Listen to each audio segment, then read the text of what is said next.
ഗോകുലം സ്ഥാപനങ്ങളിലെ ED. Raid ഇന്നും തുടരും. ചെന്നൈയിലെ ഓഫീസിലെ ഇ.ഡി. റെയ്ഡ് ഇന്നലെ 11:30 വരെ നീണ്ടു. ഗോകുലം ഗോപാലിനെ ഇന്നും ചോദ്യം ചെയ്യും. ഫെമ നിയമലംഘനവുമായി ബന്ധപ്പെട്ടാണ് പരിശോധന നടക്കുന്നത്. കെ.ബി. ശ്രീധരൻ വിശദാംശങ്ങളുമായി നമുക്കൊപ്പം ചേരുന്നുണ്ട്. ശ്രീധരൻ, ഇന്നും റെയ്ഡ് തുടരുകയാണല്ലോ. എന്തൊക്കെയാണ് കൂടുതൽ വിവരങ്ങൾ? റെയ്ഡ് ആരംഭിച്ച വിശദാംശങ്ങൾ എന്താണ്?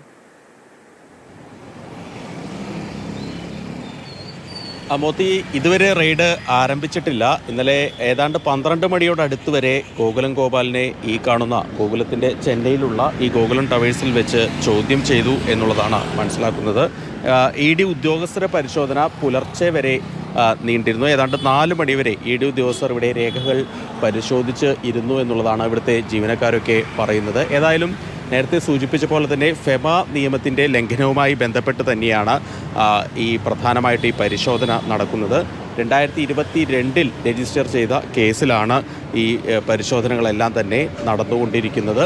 വിദേശ ഫണ്ട്, അത് ചിട്ടികൾക്ക് വേണ്ടി നിക്ഷേപം വന്ന ആ ഫണ്ടിൽ കള്ളപ്പണം ഉണ്ടോ എന്നുള്ള ഒരു സംശയം ആണ് ഇ.ഡി. പ്രധാനമായും പരിശോധിക്കുന്നത്. നിലവിലേതായാലും രാവിലെ പരിശോധന ആരംഭിച്ചിട്ടില്ല.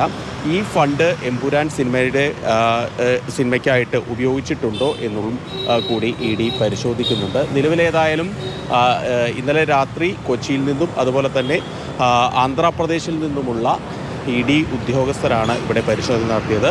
ഇതോടൊപ്പം ചെന്നൈയിൽ നീലാങ്കരയിലുള്ള ഗോകുലം ഗോപാലിൻ്റെ വസതിയിലും പരിശോധനകൾ നടത്തിയിരുന്നു. ബൈജു ഗോപാൽ, ഗോകുലം ഗോപാലിൻ്റെ മകനെയും വിശദമായിട്ട് അദ്ദേഹത്തിൽ നിന്നും കാര്യങ്ങൾ ചോദിച്ചറിഞ്ഞിരുന്നു. ഇന്നലെ രാവിലെ കോഴിക്കോട് ഗോകുലം ഗ്രാൻഡ് ഹോട്ടലിലും പരിശോധനകൾ നടക്കുകയുണ്ടായി. അതിന് പിന്നാലെ അവിടെ ഈ ഗോകുലവുമായി ബന്ധപ്പെട്ട ഒരു സബ്സിഡിയറി സ്ഥാപനത്തിൻ്റെ ഡയറക്ടർ ബോർഡ് മീറ്റിംഗ് നടക്കുകയായിരുന്നു. അതിനിടയിൽ വെച്ചാണ് ഗോകുലം ഗോപാലിനെ അവിടെ ചോദ്യം ചെയ്തത്.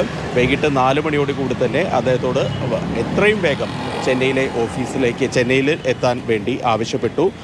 ഏതായാലും കുറച്ച് അവധി ചോദിച്ചു, അല്ലെങ്കിൽ അല്പം കഴിഞ്ഞ് വന്നാൽ മതിയോ, ഒരു 1-2 ദിവസത്തെ ഗ്യാപ്പിന് ശേഷം വന്നാൽ മതിയോ എന്ന് ചോദിച്ചെങ്കിൽ പോലും അറ്റ് ഏർലിയസ്റ്റ് ഏറ്റവും പെട്ടെന്ന് വരണം എന്നുള്ള ഒരു നിർദ്ദേശമാണ് ഇ.ഡി. നൽകിയത്. ഏതായാലും ഈ പണമിടപാടുകളിൽ അതിൽ ക്രമക്കേടുകൾ ഉണ്ട് എന്നുള്ള ഉറച്ച ബോധ്യത്തിൽ തന്നെയാണ് ഈ പരിശോധനകളൊക്കെ നടക്കുന്നത്.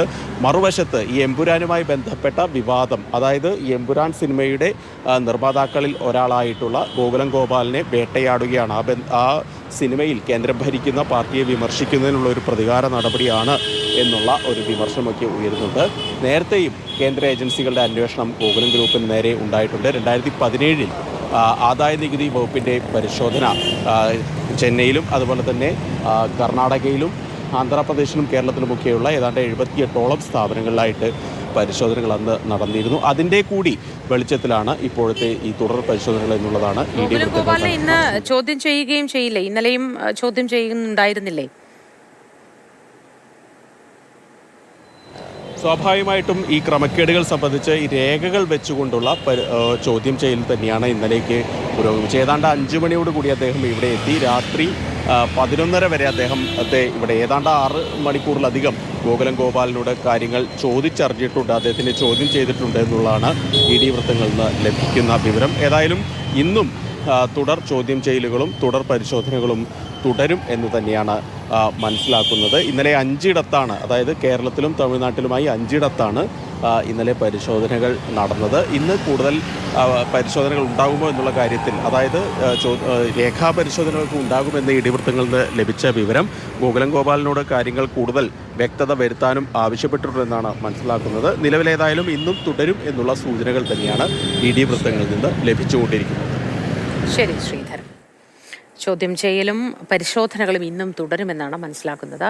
അതേസമയം ഇതൊരു പ്രതികാര നടപടിയാണ് എന്ന് പരക്കെ സംസാരവുമുണ്ട്. കോൺഗ്രസ് അടക്കമുള്ളവർ ഇക്കാര്യം പറയുകയും ചെയ്തിട്ടുണ്ടായിരുന്നു.